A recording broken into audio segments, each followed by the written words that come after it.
ठीक है। हरे कृष्णा। जैसे हमने पहले भी बताया कि जो भक्ति रसामृत सिंधु लेसन आज 4 जो हम चालू कर रहे हैं, इसमें पहला जो आपने जितना भक्ति शास्त्र देखा होगा वो उसमें प्रभुपाद रहे होंगे, जिसमें कि गुरु गुरु और शिष्य परंपरा को बताया जाता है। और भक्ति शास्त्र प्रभुपाद का एक जो सपना होता आचार्य का, वो था कि ऐसी एक यूनिवर्सिटी बनाएंगे जिसमें कि भक्त जो है भक्त, वो कृष्ण भावना भावित होकर प्रैक्टिस करके और लोगों को भक्ति भावना भावित बनाएगा, कृष्ण भावना भावित बनाएगा, कृष्ण भावना अमृत को फैलाएगा। इसलिए प्रभुपाद को यहाँ पे पहले रखा गया। वरीयता किसको दी गई? गुरु को। क्योंकि गुरु शिष्य परंपरा में हम जुड़े हुए किसके लिए काम कर रहे हैं? हम श्री चैतन्य महाप्रभु जो स्वयं भगवान थे उनके मूड एंड मिशन के।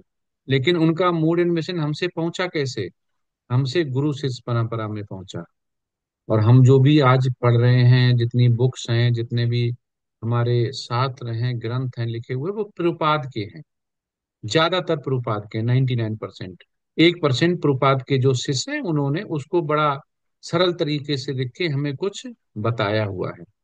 तो आज अध्याय 4 है, जिसने की हमें बताएंगे साधना भक्ति।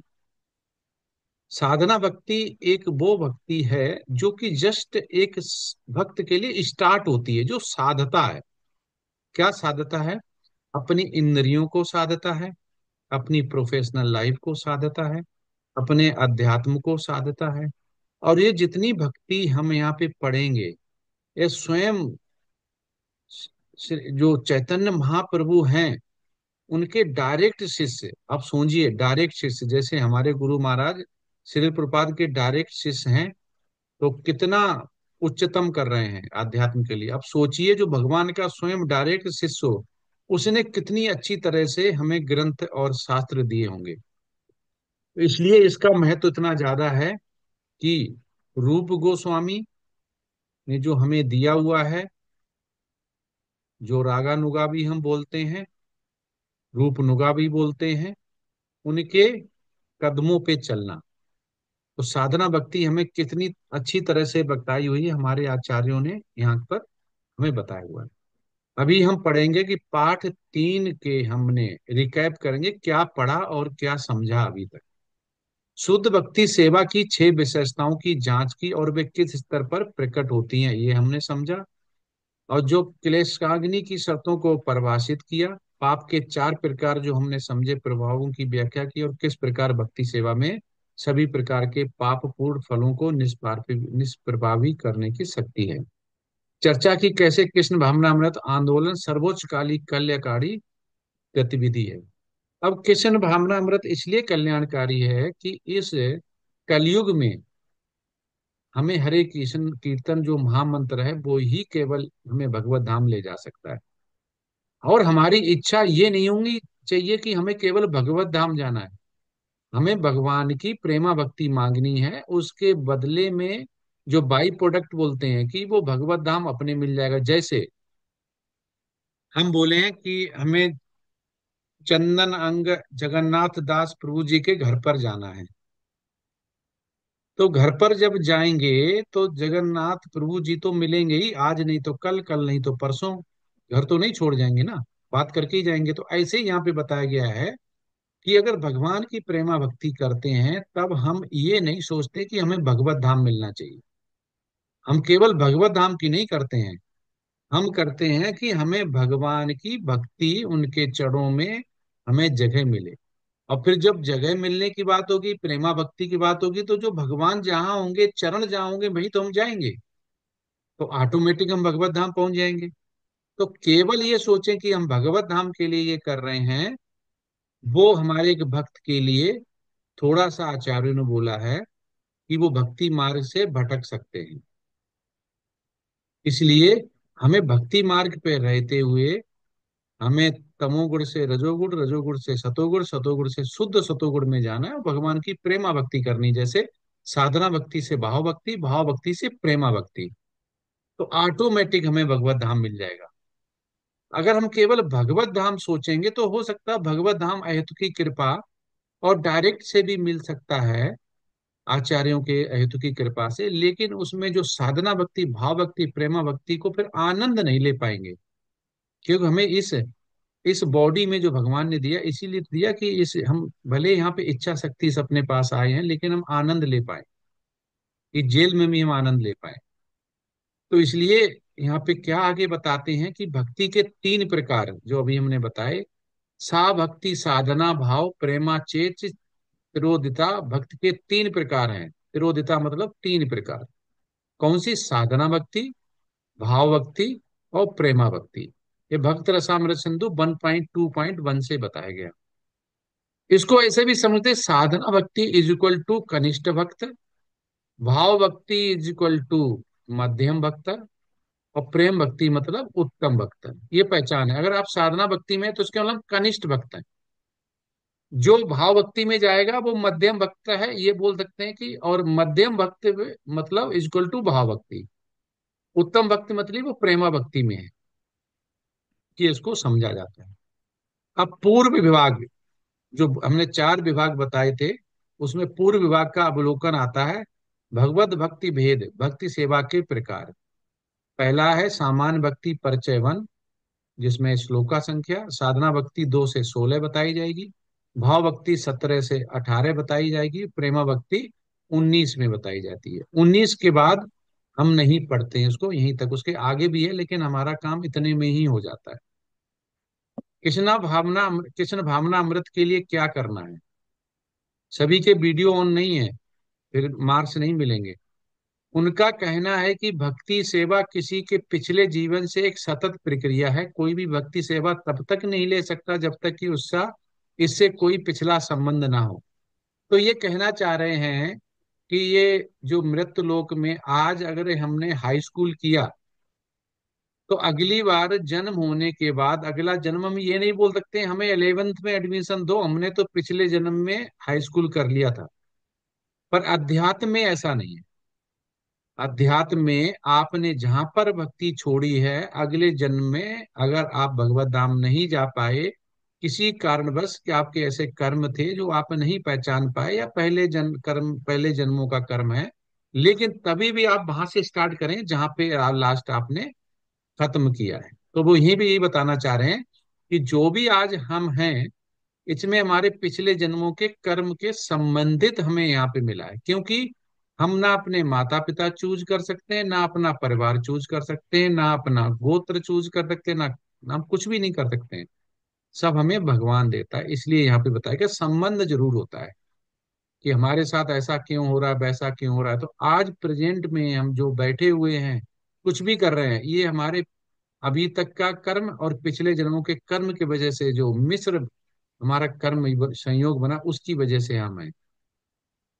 कृष्ण भावना अमृत के लिए पात्रता बोल रहे हैं। लेकिन भले ही कोई निरंतरता ना हो, अगर केवल संयोग से कोई व्यक्ति शुद्ध भक्त के निर्देश में रुचि लेता है, तो उसे स्वीकार किया जा सकता है और भक्ति सेवा में आगे बढ़ सकता है, नेक्टर ऑफ डिवोशन। अब ये कह रहे हैं कि सिंपल ये बताना चाह रहे हैं कि जो आप लोग इस समय क्लास ज्वाइन कर रहे हैं, इसके मतलब आप आनंद ले रहे हैं, आप में रुचि है तभी ज्वाइन कर रखी है। रुचि नहीं होगी तो नहीं करेंगे। तो कह रहे ये पात्रता है, मतलब आप कृष्ण भावना अमृत में हैं, इसलिए आपने क्लास ज्वाइन की हुई है। आपको भले पूरा आनंद नहीं आ रहा हो, लेकिन आप कहीं ना कहीं भगवान की बाणी के बारे में जानना या सुनना चाहते हैं। बस यही साधना भक्ति की पहचान है, कि आप साध रहे हैं अपनी इंद्रियों को कृष्ण भावना भावित होने के लिए।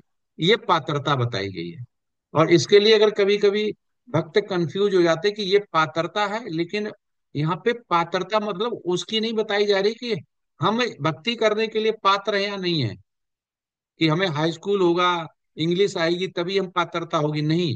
यहाँ पे आध्यात्म में उसकी पात्रता नहीं हो रही। यहाँ पे कोई पात्रता नहीं चाहिए होती भक्ति करने के लिए। पढ़ा लिखा, अनपढ़, कूड़ा कबड़ा, लूला लंगड़ा, कैसा भी हो सभी कर सकते हैं।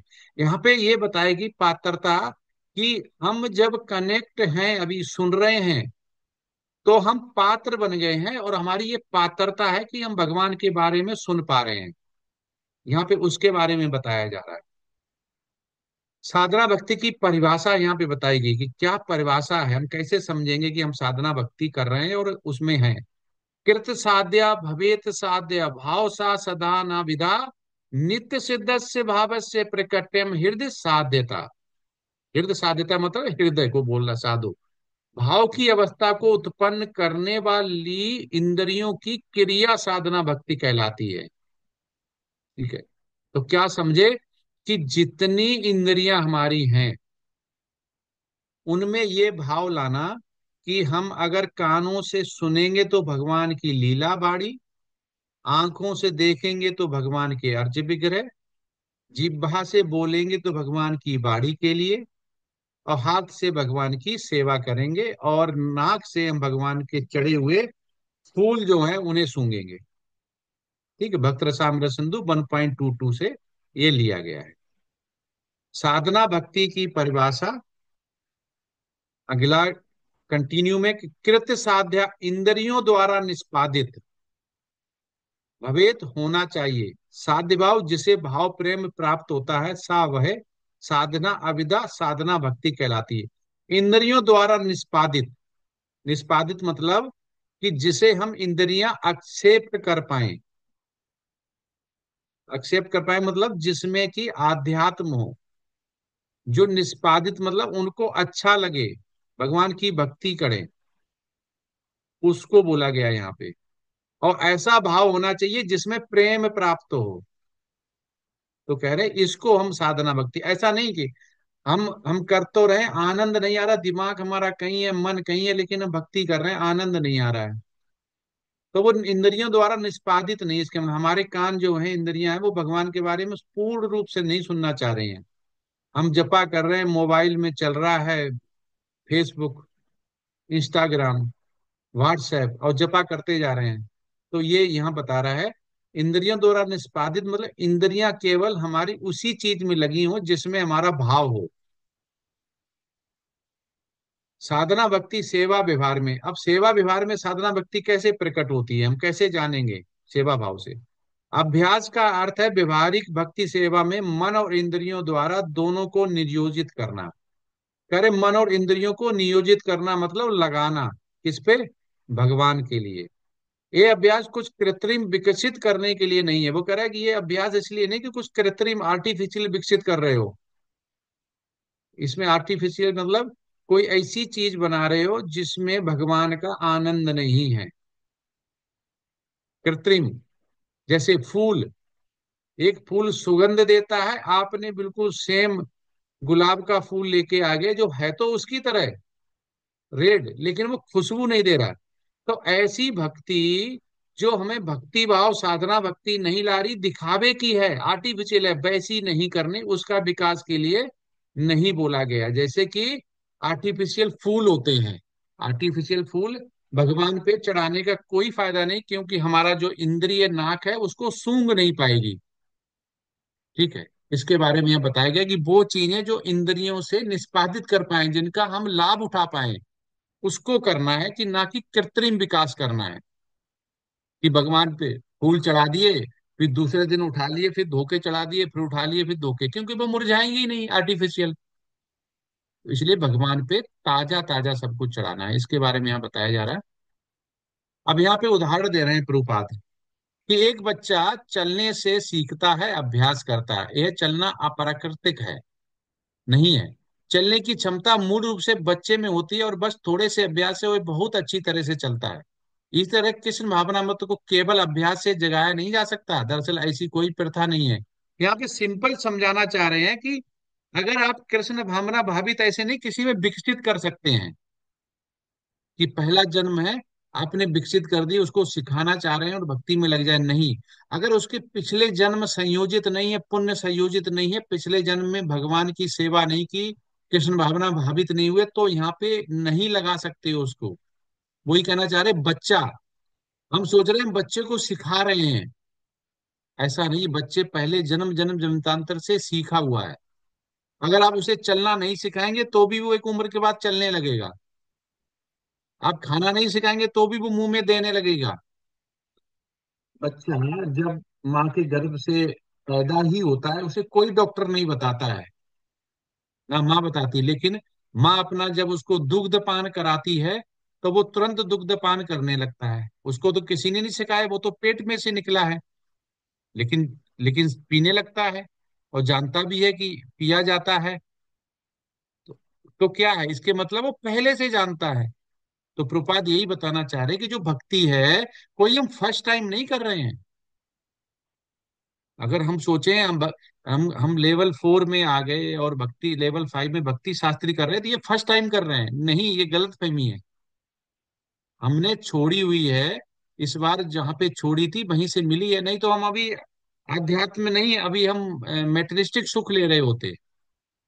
तो यहाँ पे प्रभुपाद ये क्लियर करना चाह रहे हैं, जब हम भक्ति सेवा के लिए अपन सहज क्षमता विकसित करना चाहते हैं तो कुछ प्रक्रियाएं होती हैं जिन्हें हमारे द्वारा स्वीकार करना है, और क्रियान्वित करने से उस क्षुप्त क्षमता का आवाहन किया जा सकता है। इस तरह के अभ्यास को साधना भक्ति कहा जाता है। भक्ति अमृत सिंधु पृष्ठ 20 पे वो कह रहे हैं कि जो क्षमता हम विकसित करते हैं कृष्ण भावना भावित के लिए, कैसी क्षमता?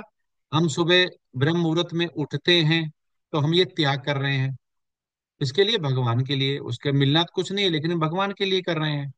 ऐसा नहीं उठ के, सुबह उठे तो आप सोच रहे हैं कि हम पैसे छाप लेंगे या रुपए बन जाएंगे या शरीर बन जाएगा, स्वस्थ हो जाएंगे, नहीं, सीधा भगवान के लिए। वो कह रहे हैं कि ऐसी प्रक्रियाएं जिनको हम स्वीकार कर लेते हैं और लगातार करते रहते हैं, वो हमारी क्षमता बन जाती है। 4 बजे उठने की, हमें वो जपा करने की, भगवान को भोग लगाने की, ऐसी जो करते रहती क्रियाएं, उनको ही साधना भक्ति कहते हैं।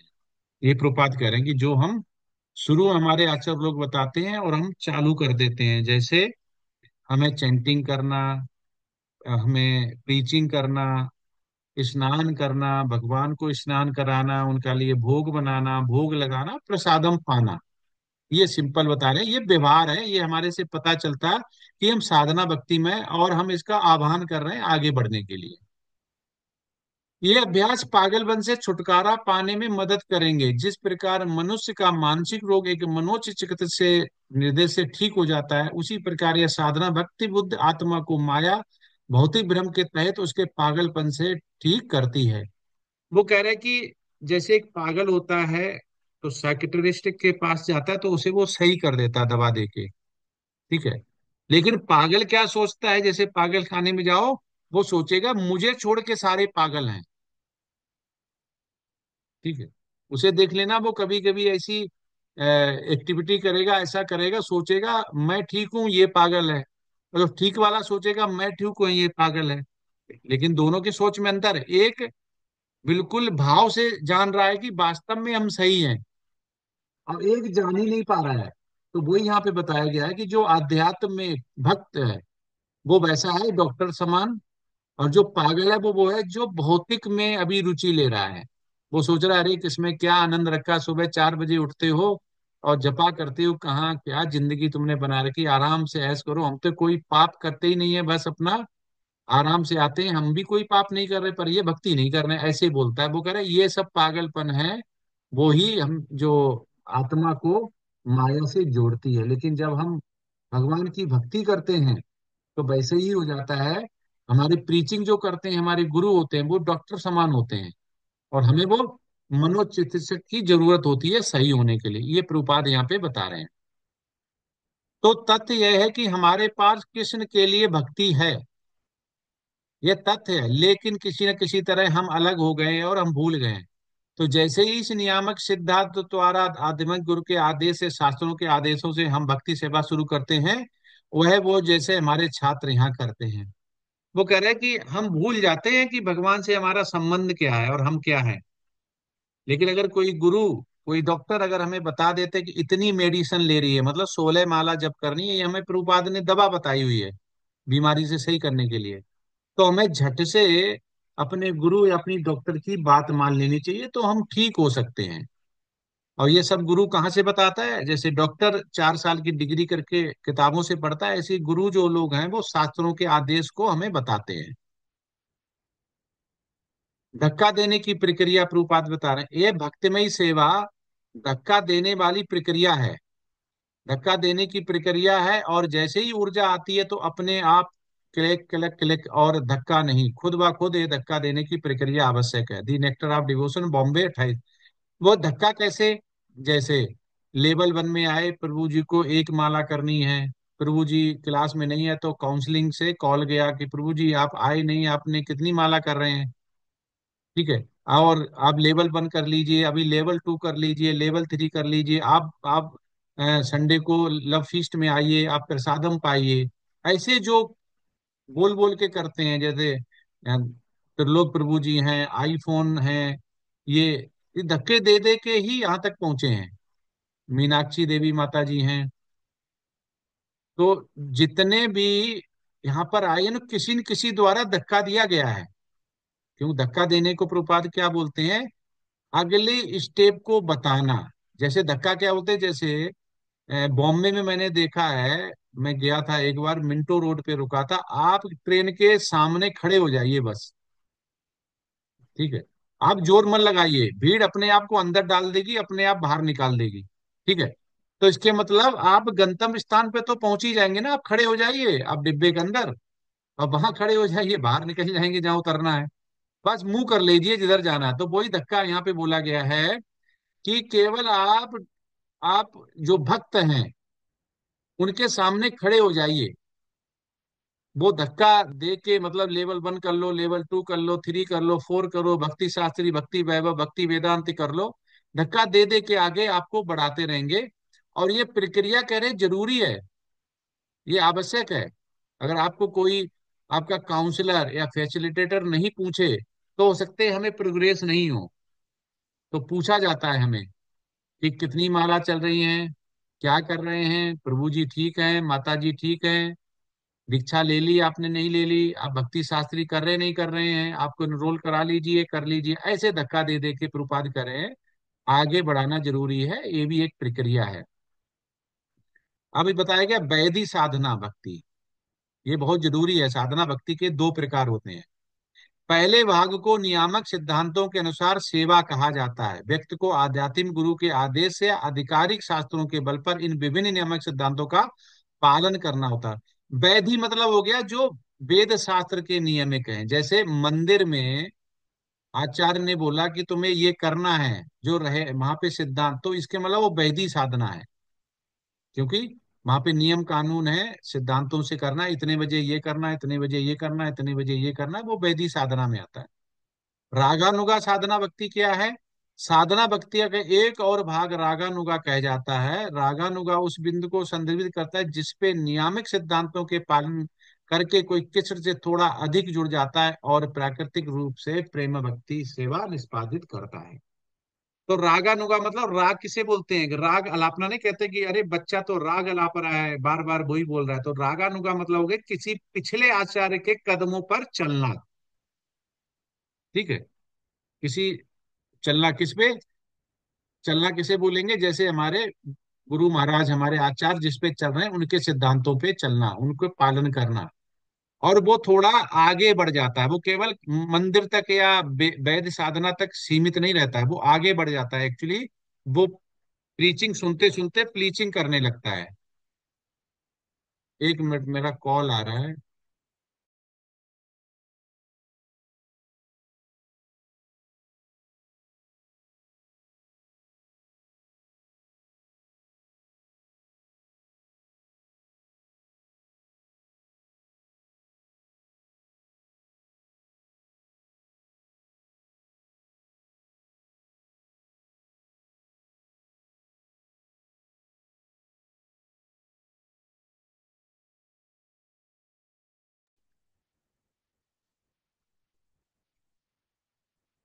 ठीक है, तो ये हो गया।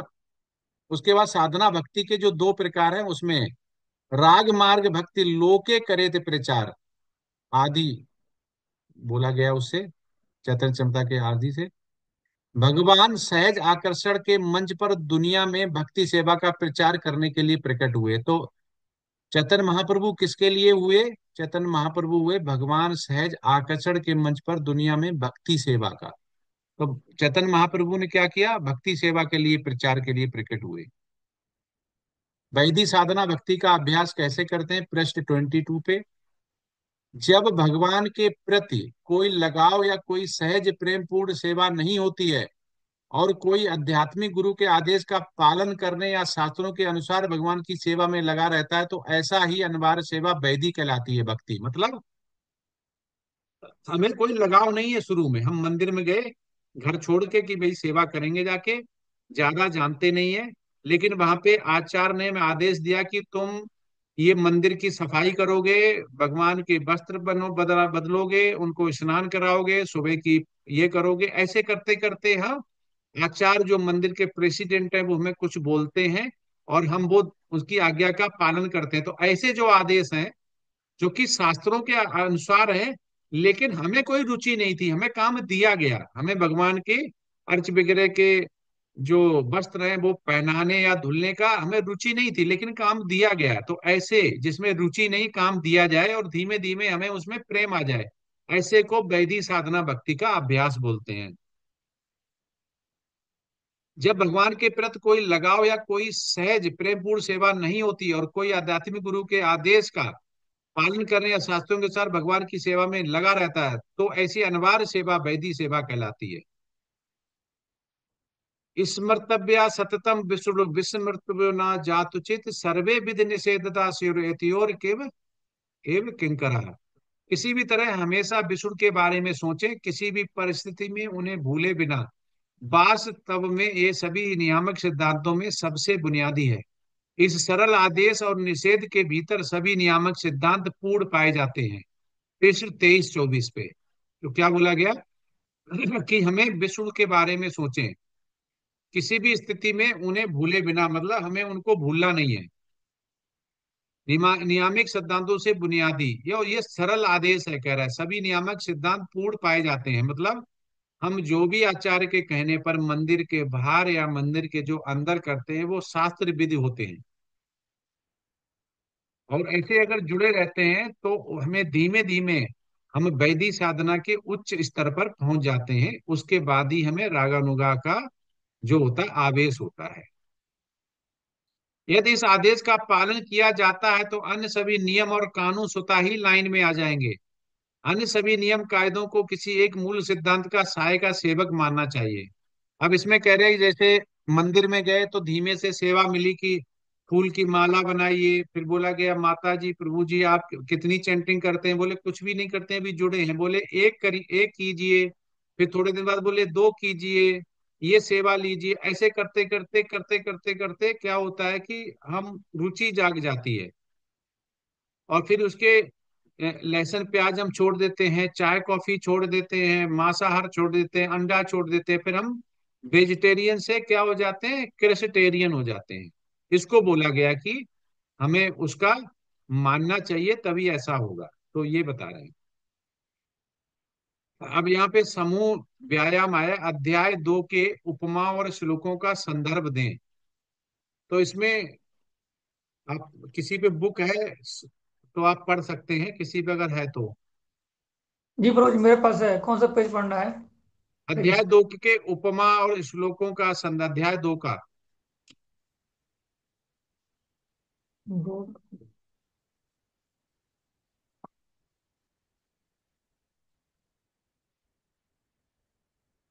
उसमें जितने भी है उनका श्लोका उनका केवल संदर्भ पढ़ना है।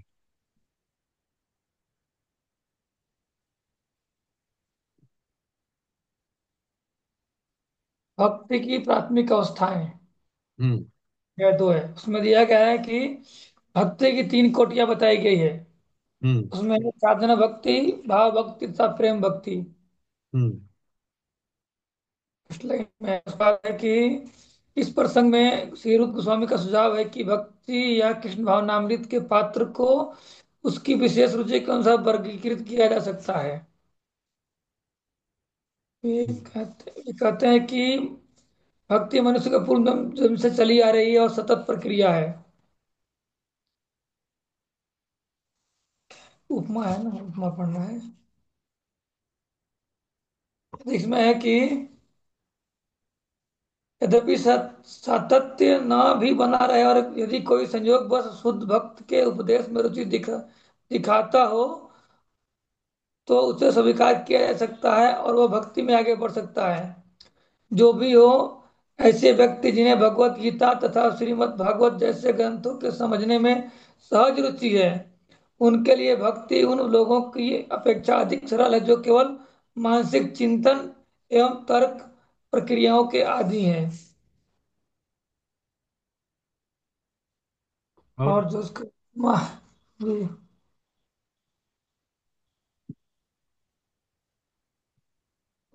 हरे कृष्णा प्रभु जी। हम्म। जी प्रभु जी, ये शिशु पे चलने की जो क्षमता, प्रभु जी आपने जो उदाहरण दिया था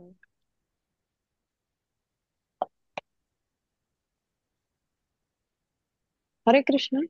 हाँ तो हाँ माता जी क्या पूछना चाहती हैं?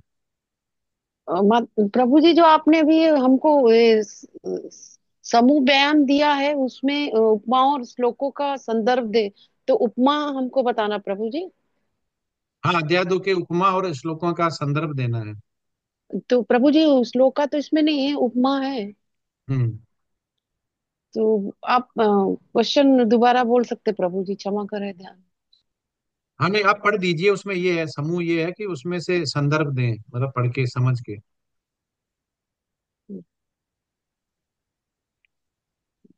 प्रभु जी एक मिला मेरे को।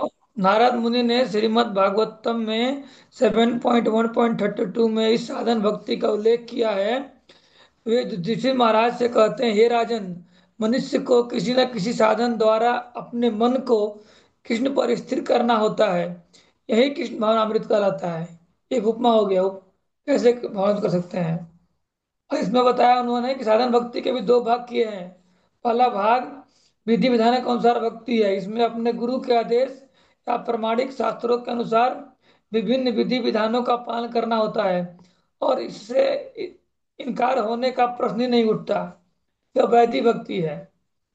इसे बिना तर्क के करना पड़ता है। साधन भक्ति का दूसरा भाग रागानुगा भक्ति है।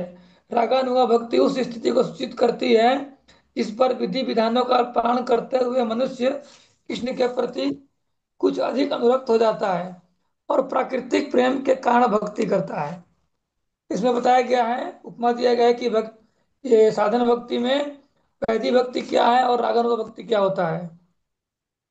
तो एक और बताया उन्होंने, जैसे आपने बताया, एक क्लास में बताया प्रभु जी ने अपने, जैसे उसमें बताया कि रूप गोस्वामी ने भक्ति के प्रथम भाग अर्थात वैदिक भक्ति की परिभाषा इस प्रकार दी है।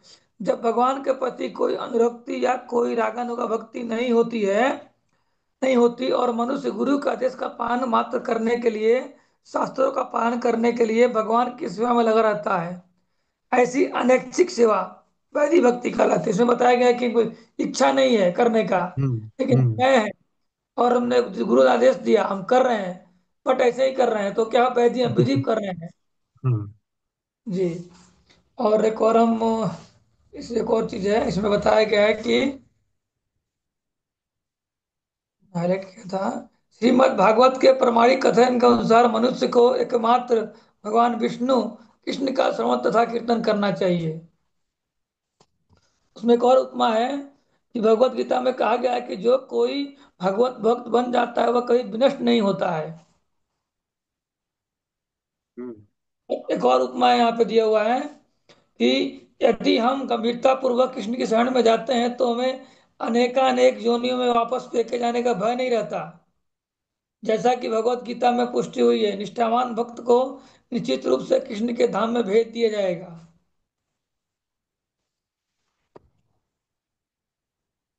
और एक ऐसा भी है, पद्म पुराण की संस्तुति है कि जैसे भी हो सदैव विष्णु का चिंतन करो, किसी भी परिस्थिति में उन्हें मत भुलाओ। और एक उपमा दिया गया है इसमें कि भगवत गीता में पुष्टि की गई है कि भगवान परम भोक्ता है, अतएव चाहे कोई ब्राह्मण हो या शूद्र, उसे अपने कार्यों द्वारा भगवान को तुष्ट करना होता है।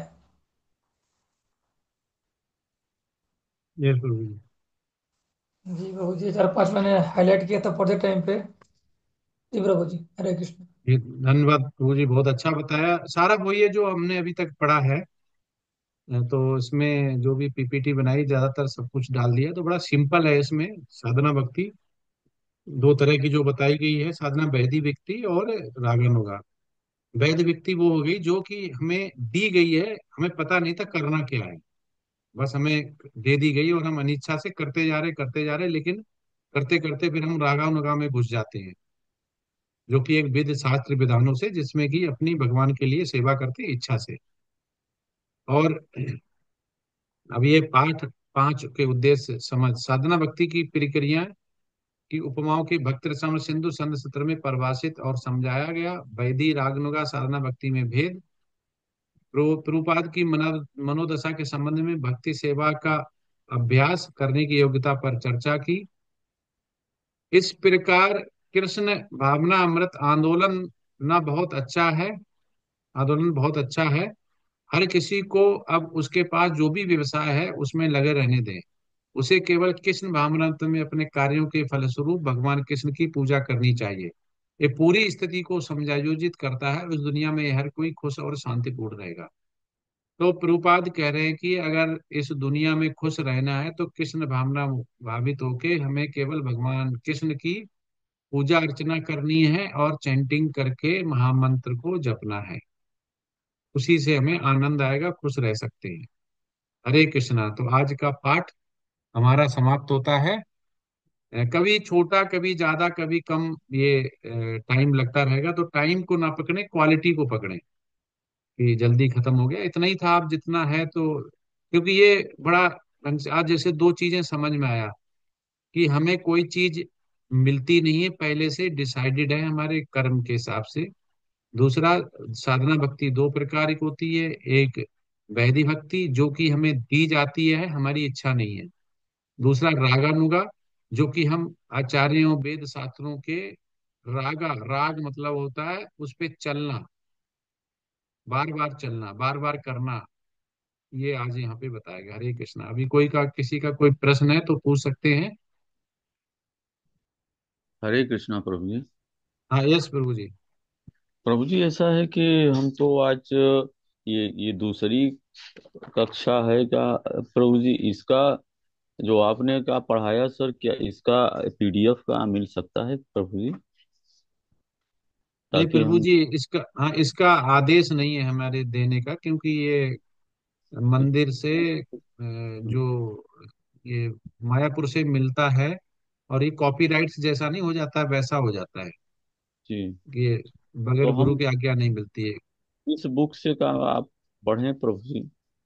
भक्ति रसामृत सिंधु बुक से है ये। जी। जी प्रभु जी। आप लिखते जाएंगे, नोट भी बनाते रहेंगे, तो भी आपको कोई दिक्कत नहीं होगी। आप वीडियो को दोबारा सुन सकते हैं, रिकॉर्डिंग इसीलिए की जाती है। जी। जी प्रभु जी। जी हम्म, प्रभु।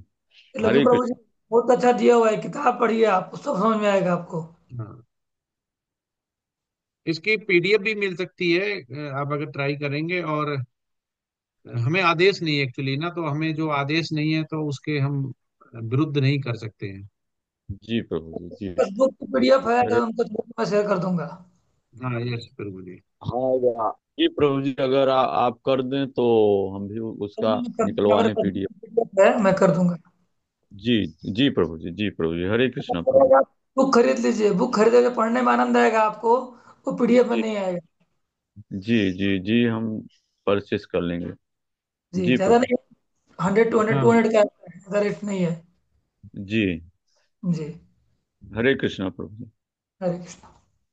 मुझे भी शुरू शुरू में बहुत शौक था, तो बॉम्बे में बीबीटी है, भक्ति वेदांत बुक ट्रस्ट, तो हमने भी सोचा कि हमने खूब उस पर टिक मार कर इंग्लिश में मंगाई, 30 बुक मंगाई थी एक बार में, जैसे लोगों को डर लगे कि हमसे बड़ा कोई कृष्ण भावना भावित नहीं है। उसमें से 10 की पॉलीथीन हटी है अभी तक 2 साल में, और 20 ऐसी ही रखी है लोगों को डराने के लिए, जहां पे घुसते हैं वहीं पे सजा रखी हैं। और तो और मुझे एक मेरा भी तो वही हाल है। और भागवतम का सेट रखा हुआ पूरा। वो तो पहले वाले एक एक बुक खोली है, उसके अलावा आज तक देखी नहीं कि वजन कितना है, सच बता रहे हैं। जी प्रभु जी। तो ये सब प्रूफ जी बैठे ही है कि अगर मतलब ये भी वैधि विधि विधान जैसा हमारा है, वैधि जैसा धक्का मार मार के एनडी प्रभु जी ने हमें बुक और पीडीएफ और ये सब दे तो दिया है। हमारी इच्छा नहीं हो रही है उन्हें पढ़ने की, या टाइम नहीं मिल पा रहा है। अब धक्का खा खा खा के रागानुगा में गिर तो गए हैं, लड़ते झगड़ते, महाकुंभ जैसा। अब बस यही है। तो बड़ा सोच समझ के हमें डिसीजन लेना चाहिए। और पीडीएफ मिल जाए तो अच्छा है। और बुक अगर रखेंगे तो शास्त्र प्रूपात रखेंगे तो बहुत ही अच्छा है कि कभी भी पढ़ सकते हैं। पीडीएफ में उतना आनंद नहीं आता है। जी प्रभु जी, रखेंगे, कहाँ खरीद लेंगे बुक प्रभु जी। हाँ, यस। ये जरूर पढ़िए, भक्ति शास्त्र की बहुत छोटी छोटी बुक हैं। हाँ माता जी, आपके पास तो है, पुरानी बुक है काफी। ये पहले चित्र आता था, अभी चित्र चेंज हो गया है। जी, किसी हम्म। भक्त ने दिया था प्रभु जी मुझे स्टार्टिंग में, तो वही हाँ बुक हाँ मैंने भक्ति हाँ, रस। प्रभु जी के पास नहीं है ये चेंज हुआ है अभी। ये जी मुद्रण, नया मुद्रण है। जी जी। प्रभु। आज भक्त बहुत कम है। जब एग्जाम होता तो पता नहीं कहाँ से आ जाते लोग, काफी ज्यादा। और जब ये क्लास होती तो आते नहीं है, वो भी वैदिक विदा जितने वाले जो हैं। लोग आते हैं धक्का धक्का मार मार के पढ़ने वाले, बाकी लोग प्रभु जी तो हम्म, जानकारी रही करते नहीं आते होंगे। हाँ हाँ, आप रागा उनगा वाले हैं, वो वैदिक विधि वाले हैं। हम तो कुछ नहीं, इस बारे में कुछ नहीं बोल सकते, क्योंकि हमको नहीं आया, तब कोई कुछ समझ नहीं आता है।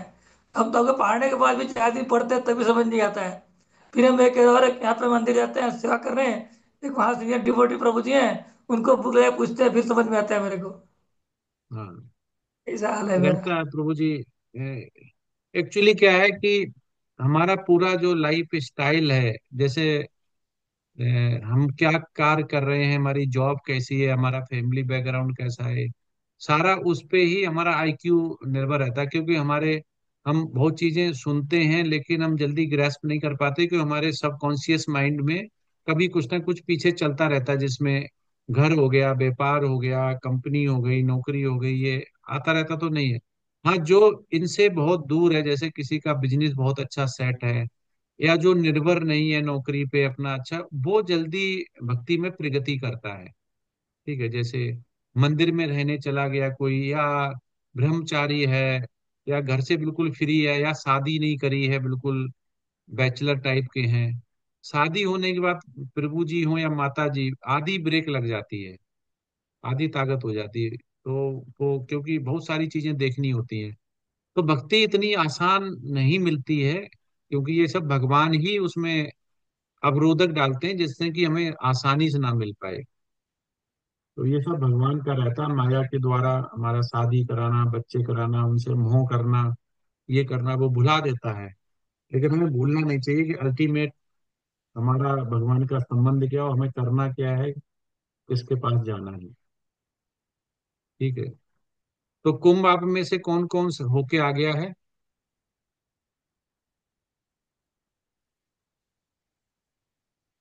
कुंभ कोई नहाया अभी प्रभु तक? जी